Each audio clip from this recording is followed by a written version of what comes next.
So my name is Tamar Austin, and I would like to humbly and respectfully acknowledge the land on which I and the Birthplace Lab currently reside is the unceded stolen traditional territory of the Coast Salish peoples, including the traditional territories of the Musqueam, Squamish, and Tsleil-Waututh nations. I'm especially grateful to be a guest on this land as someone whose family originally immigrated from the Caribbean, my ancestors having been displaced there after they were stolen from their own lands. As we gather here today, we honor and recognize the importance of sovereign birth and the traditional birthing practices of the peoples whose land we currently reside. We commit to make space for and support the holders of traditional birthing knowledge who have remained steadfast in their practice despite the best efforts of colonialism and white supremacy. It is our obligation to continue to be proponents of reproductive and birth justice, especially in the face of deeply entrenched inequities. All right, I would like to welcome you all to the JEPS seminar today. Dr. Kathrin Stoll will be presenting on her journey to 100 publications and what she learned along the way.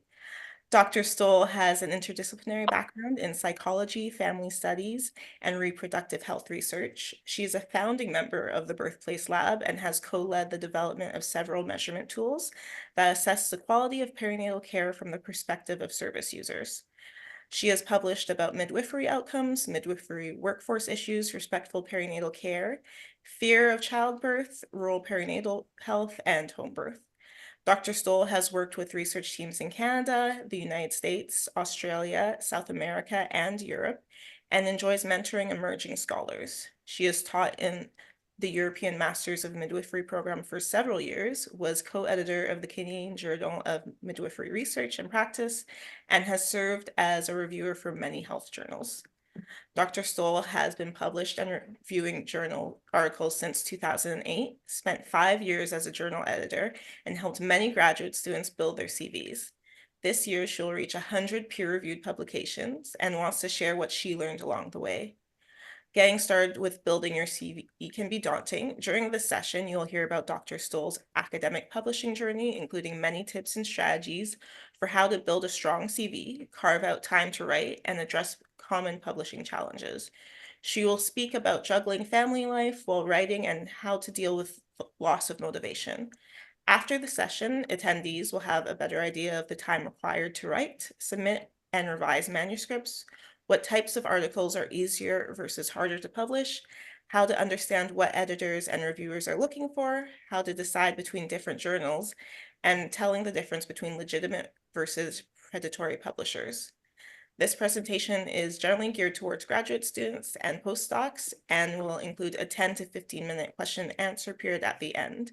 Participants are encouraged to share their own tips and strategies during the question and answer period. So please take it away, Dr. Stoll. Thank you, Tamar, and welcome everyone. I see a colleague from Poland on the call, which I'm especially happy about. Hello, Alona. And yes, I've been looking forward to giving this presentation. I want to begin by acknowledging that I live and work on the traditional unceded territories of the Hankaminam-speaking people, the Tsleil-Waututh and Musqueam nations, and the Squamish-Snitcham-speaking people, the Squamish nation, who are the original stewards of these lands. I've been a settler and uninvited guest here since the early 1990s when I immigrated from Germany to Canada. Before I get into the details of my journey, I want to talk a little bit about the barriers that people can experience in academia and the barriers to publishing. I will talk about my journey over the past 15 years and want to talk a little bit about tips and strategies, obviously, but I also want to point out that some people have a harder time than others to thrive in this publishing field. For me, some of the barriers that I experienced were single parenthood, not having grown up speaking English, and being a woman in academia. Factors that have helped me succeed is that I'm white, that I have no major chronic illnesses, and that I enjoyed a really good secondary education in Germany that prepared me really well for university studies. My journey wasn't always easy. And I know that the convergence of racism, sexism, and ableism and other isms, combined with a relentless focus on productivity and competition, makes academia a difficult, if not harmful, environment for many. those with intersecting identities are disproportionately affected by the isms and likely struggle more in academia. That being said, there are many good reasons why people pursue higher education and want to publish. At our lab, people, including myself, have a strong desire or feel a strong responsibility to draw attention to reproductive injustice. They want the world to know how people are treated during pregnancy and birth, and we really want our research to have implications for perinatal policy, practice, and education. That is a really important goal that needs to be achieved, but I want to emphasize that it shouldn't be at the expense of the individuals who are doing the work. For this reason, I have tried to build content into the presentation that balances productivity with our need for mental and physical health. And that journey has been especially difficult for me, and we'll talk more about that. My presentation will take about 40 to 45 minutes, and I know we started a little bit late, so whatever we have left at the end, we'll dedicate to discussion, and I really hope that others on the call will share their own tips and strategies. So let me start by telling you a little bit about myself so you can contextualize my journey a bit better. So I was born in the early 1970s in Germany. I have one sibling, a sister who is 13 years older, who you can see here feeding me as a baby. And I was a very focused child. That's why I included the picture of me, using the scissors. And I also noticed that I used to be left-handed, which is interesting because I'm now right-handed. I grew up in a heritage home and enjoyed growing up in Germany, but became really aware after Chernobyl, the nuclear disaster in 1982. I became aware of sort of the dangers associated with nuclear power. And at the same time, we were going through the Cold War, and I just started thinking about wanting to leave Germany and try out a different place. So then in the late 80s, I applied to go to New Jersey to do 1 year as an exchange student. And while I was there, the Berlin Wall came down, which was sad because I missed like the biggest historical event by going away. But I did learn English during that year and enjoyed myself more or less. Finished high school in Germany, then moved to Canada in 1993. And as Tamar pointed out, completed some degrees in psychology, family studies, and then a PhD in the same program that Tamar is now doing in interdisciplinary studies. I have a couple of kids. You see at the top here, my oldest, who is almost 25, and then to the bottom right, my youngest, who is 15. And the last thing I will share is that I'm from a town in Germany. It's a rural area, but the next biggest city is famous for Haribo gummy bears. So here you see my youngest son at the Haribo flagship store. They have a little setup where you can step behind the gummy bear bag and take photos. And I never tire of that. I always take pictures there. So then one other thing I want to point out is because it really shaped my entire career. In 2005, I fell into the midwifery vortex. And I don't mean that badly. It's a lovely place full of wonderful people and midwives I admire deeply. It's also a really challenging place where we mostly fight an uphill battle for recognition, resources, and funding. So I came into the field in 2005, and I have been really true to midwifery research and often call myself a midwifery researcher because I've been doing very focused research with midwives and for midwives for the last 18 years. Okay, so that is enough about me. I'm now going to transition into the building blocks of success, in my view, when it comes to writing and publishing. And I should say that I started that journey of publishing in 2008. I finished a master's in 2004 at the end. So those first publications came out of my graduate degree. And at the very end of the presentation, I'll show you kind of a graph that kind of summarizes my entire publishing journey and the barriers and enablers along the way. Okay, so let's take a few moments and talk about the building blocks. So plan before you write. What do I mean by that? I mean, make an outline of the paper you want to write and have a friend and a senior researcher review the outline and give you feedback. On the right-hand side, I've copied one template that is from one of our Canadian medical journals. You can really use any template, really, but what you need to do is you need to have those major sections and have a sense of what you want to write in those sections.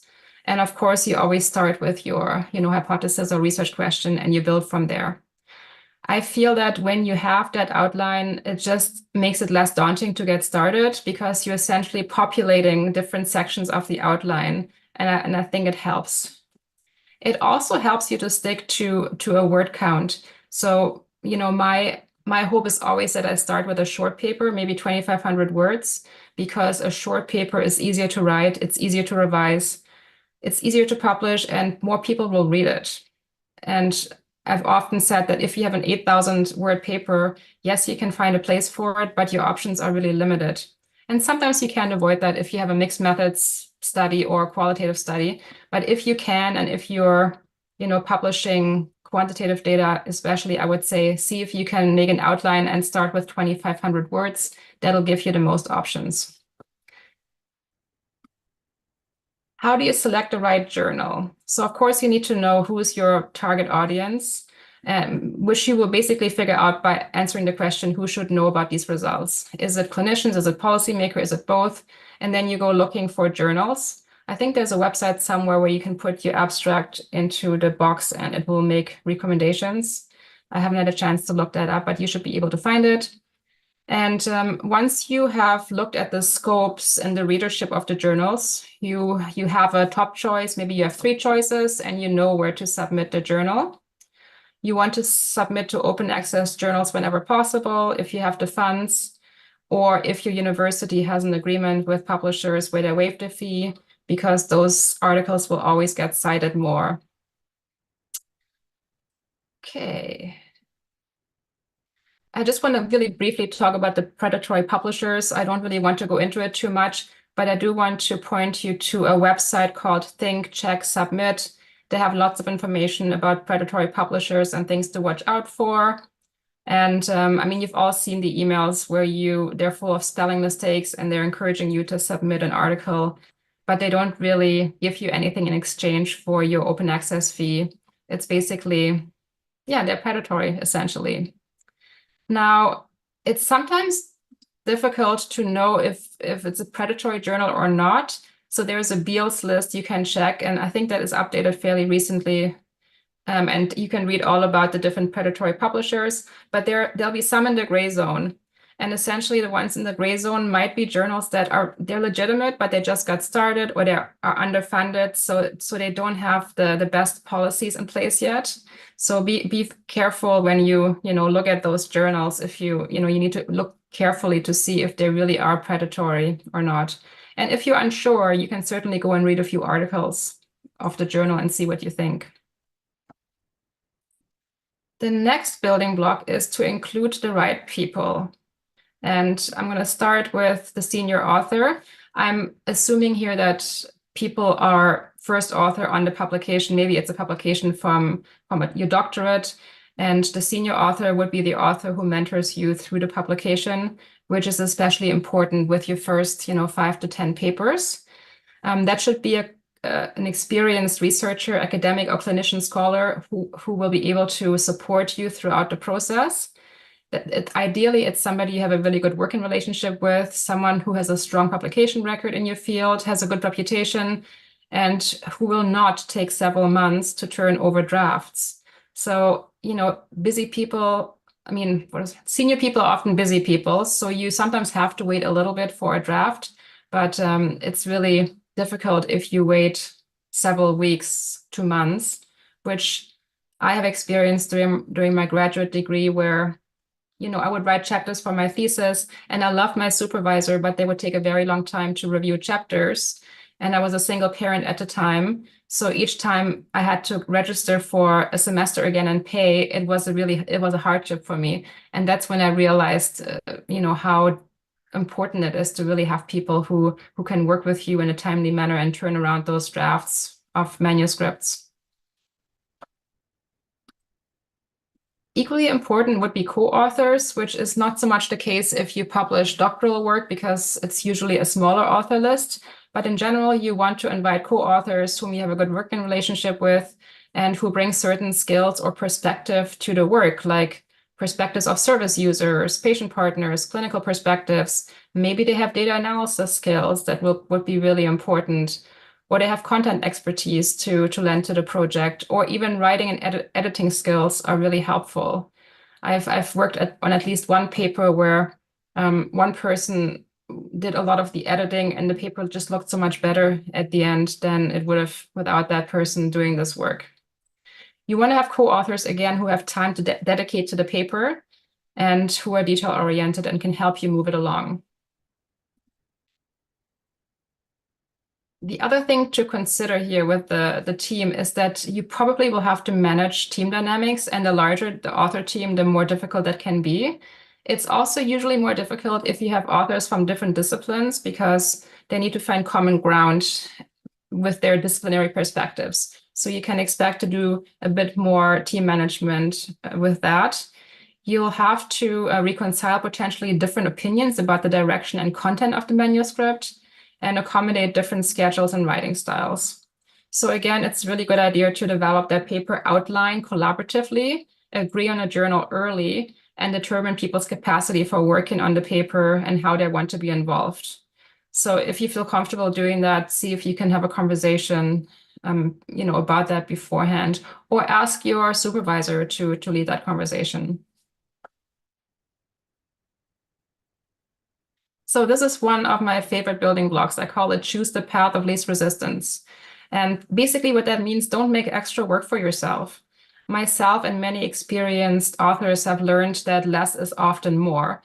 So for instance, when you write an article, you want to be really clear and succinct in your writing, which comes sometimes with experience. But if you can try doing that early on, it's preferable. And you want to kind of strike a good balance between sufficient details, like methodological detail, and not being too convoluted. Because when reviewers read a paper and it's already pretty long and the language is convoluted, it's a real drag, and they probably will be negatively inclined towards the paper. I also find that reviewers are very easily spooked, especially if you're describing something innovative or methods that are not well understood. Be as clear as you can, especially when you do something like that, because editors and reviewers tend to be biased towards methods that are already known to them, that they've read about many times, that they're familiar with. So the more innovative something is, the more less understood. You have to take that extra step to make it clear to people and to walk them through the method section. So there's also a way to reduce extra work when you respond to reviewers during revision, right? When you get requests for revisions after the paper has gone through peer review. So you want to sort of be really clear that you respond to the reviewers. And I would suggest that you don't add anything extra that wasn't requested unless you really need to. Because whenever you add anything extra, it could raise additional questions, right? And then you might have to revise further.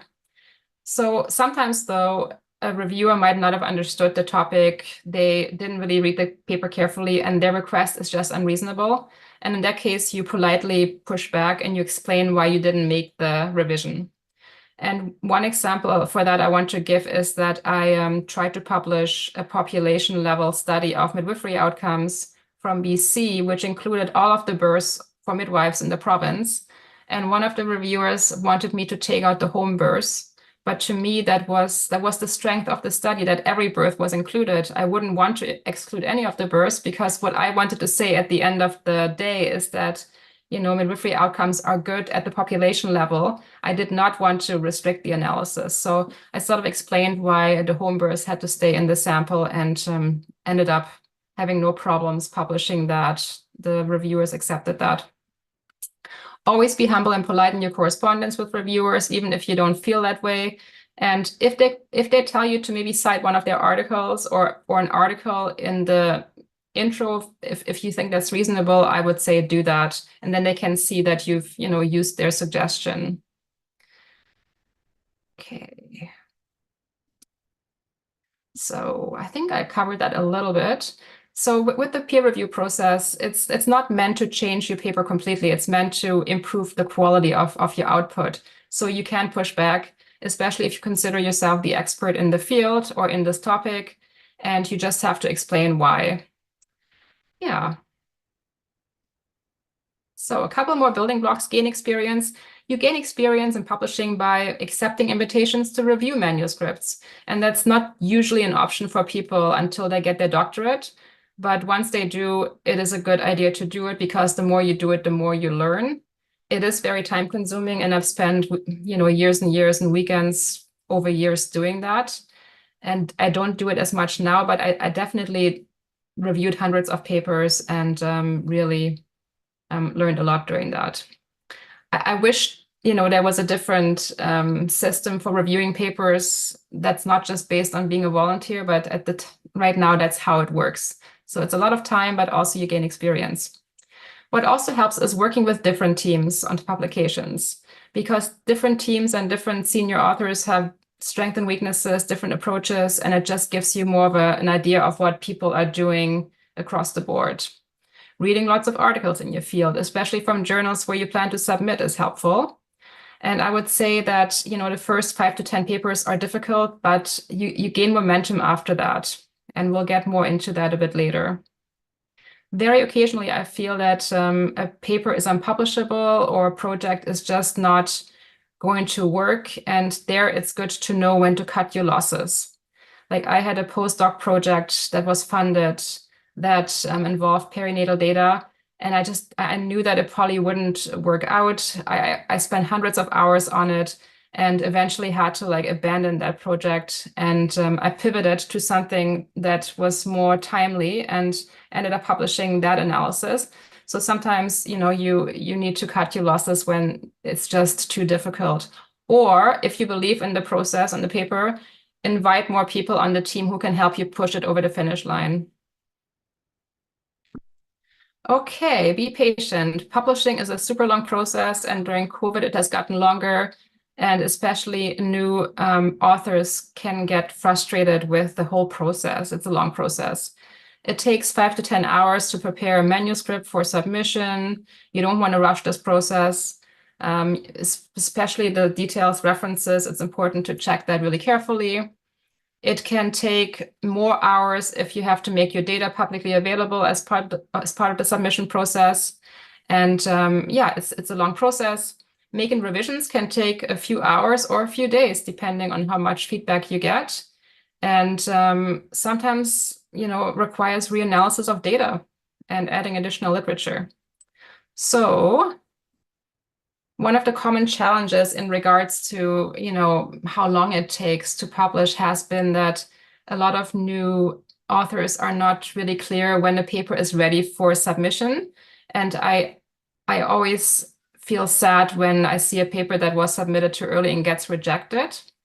And I find that the majority of graduate students I've worked with think their paper is ready for submission when it's not. And I think it's because they've worked so hard on this already. They've already spent maybe years on the project. They've spent many hours or days revising, and they just want to get that paper off their desk. And I completely understand that. I feel that way too with many of my papers.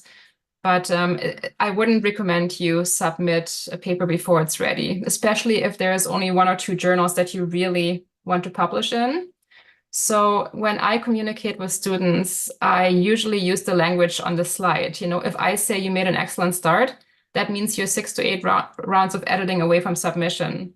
And then, we're nearly there. That's still 1 to 2 rounds. And when I say I'm happy to sign off on the paper, then I really am happy with it, but others might not be, right? Others might still work on it.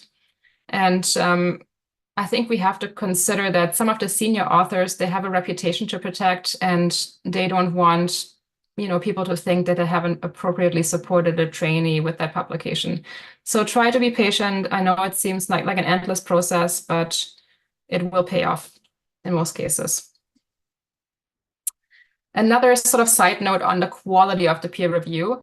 It's long, but the quality is also declining. I think it's because of COVID. So I submitted a paper maybe 8 months ago to an obstetric journal, and that is literally the review I got back. And so what really, really upset me the most was the sentence in red where they just said, it's redundant and should be shortened by about 1/3. Now that paper included a retrospective cohort study that included linked catchment data. So linking, GIS catchment data into that, and was super complicated methodologically. And without even saying where I should cut, they just said, this is too long, people won't read this. So at first I wanted to pull the paper from the journal because I was disappointed with this peer review, but then I thought, okay, I'm just going to stick with it. I somehow reduced it to 2,000 words, and in the end, I liked it a lot better. So I was initially annoyed, but then when I did it, I saw, how it had improved. But this is not usually how a peer review is. There is more detail. And sometimes, the reviewer is right, and you might not agree initially, but then come around. Okay, so here's a little summary of the building blocks. And I will now move on to pragmatic tips and strategies that I've learned along the ways, and they may or may not work for you. And we'll talk about that when I'm done. So when you are invited to join a project, I would encourage you to ask about publication plans and how you might be involved, and see if there is opportunities for first or second or third author publications. What is really good to do is work with a principal investigator who is at a stage in their career where publications matter, like somebody who is going up for tenure from assistant professor to associate professor. And that really applies to all positions. If they're going up for tenure for promotions soon, they will want to boost their publication record, and they're just more motivated to do that. When you leave a job that involved work on a paper that has not been submitted yet when you leave, and you feel that your contributions warrant co-authorship, I would recommend that you check in with the principal investigator every few weeks to ask about the paper. What I've sadly seen happen several times is that, in research, it's all precarious work. It's all short-term contracts. You hire students all the time. They put in a lot of work. A year later, you submit a paper. You may or may not remember to acknowledge them, or you may or may not remember how much they contributed. So, and that's terrible, but that's, I think, the nature of the fast-paced work. And it's just good to be in the ear of that person going like, well, have you submitted that yet? And let me know what I can do, or can I read it, whatnot. So just be aware that you might have to reach out to people to remind them of the work you did. When you have a paper that you feel disappointed with, that is just not going anywhere, and that you think is hard to publish, you can think about ways to salvage that. If it's negative findings, meaning findings that are not significant, they're still important to publish. So we avoid this publication bias, of significant findings. You could publish the protocol for the study maybe instead of the results, or you could, bring new team members onto the team who can help you figure out what to do with the paper. They might have fresh ideas. Another good tip for boosting your publications is to do coursework where the final project is a publication. And the other big one is, if you can, and it's hard to do sometimes, but consider joining a team that is entering the KT stage of their project, because that's when they, after potentially many years of collecting data, will actually start writing papers. So I know that nobody wants to work for free. But sometimes I've been approached by people whose funding ran out, but they wanted to still get some papers out. And I had to make the decision whether, is the paper worth me putting in 20 hours for free? So in many cases, I said yes. In some cases, I said no. You'll sometimes get approached when there's no funding really, but there's still a need to publish papers. Now, a few other strategies. If you're a clinician, obviously reducing the amount of time in clinical practice helps you with your publishing, or to take a break from practice if you can afford it. Declining most teaching is helpful. Again, might not be feasible. And for me, I love trainee support and mentoring trainees, but at some point when I was with the European Masters of Midwifery program, I did a lot of publication support of midwifery graduate students whose first language wasn't English.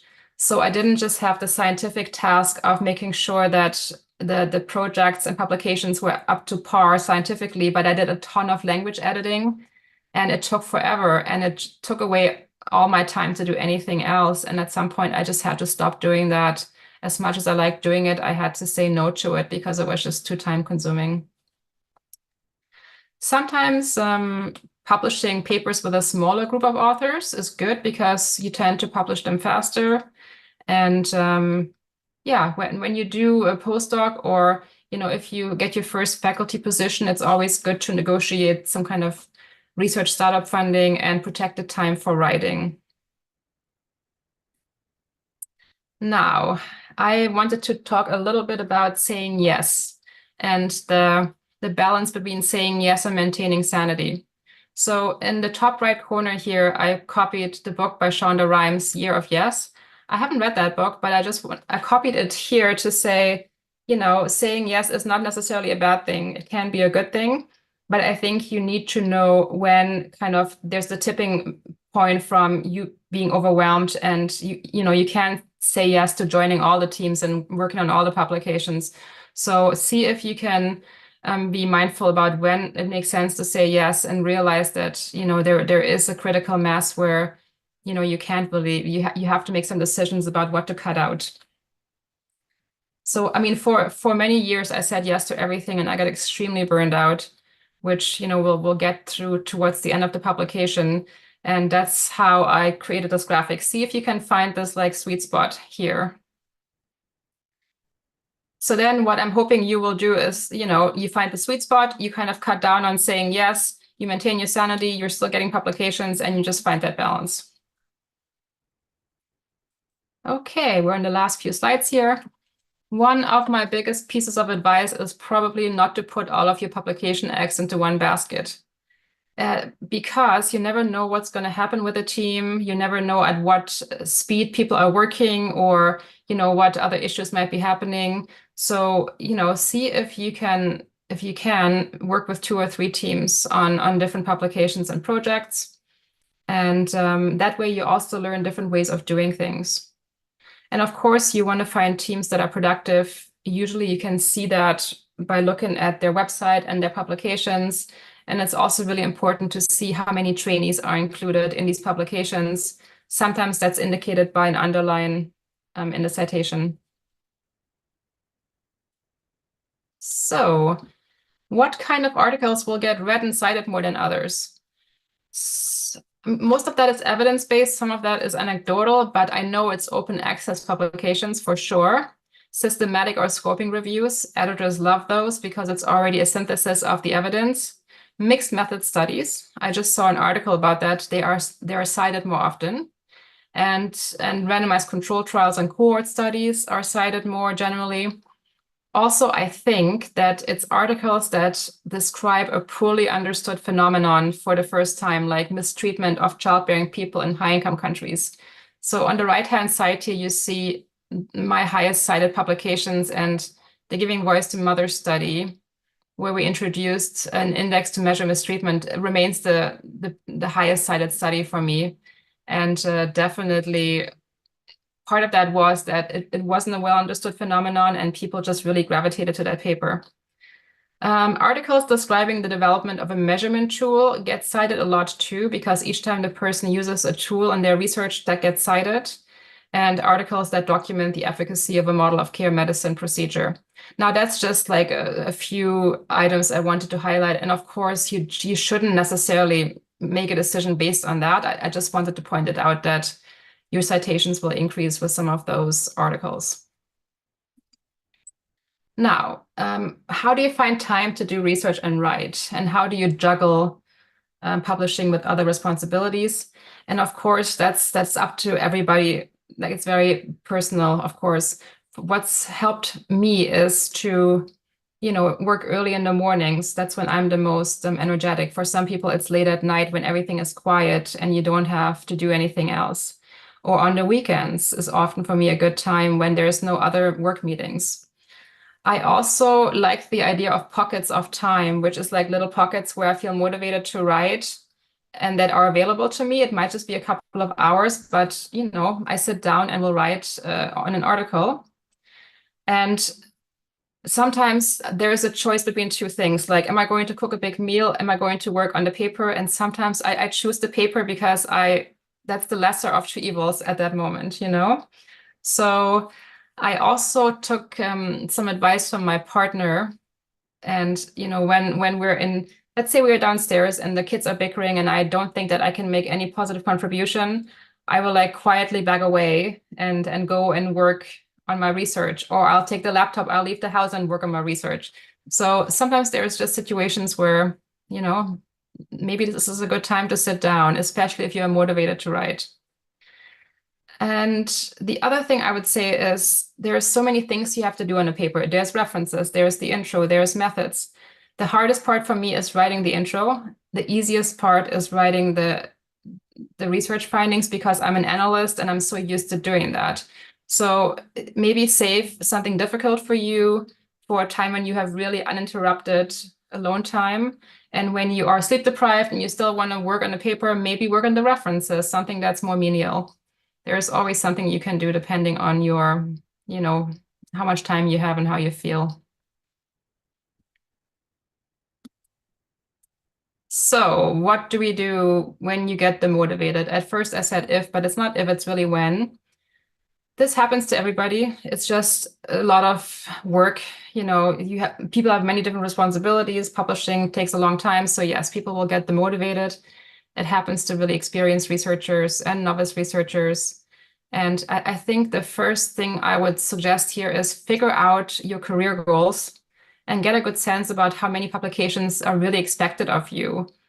I mean, I have many publications, but it's not necessarily that they helped me a lot in my career. They helped me get doctoral funding and postdoctoral funding, but you really sort of probably should first ask yourself, why do you want to publish? How many publications do you really want?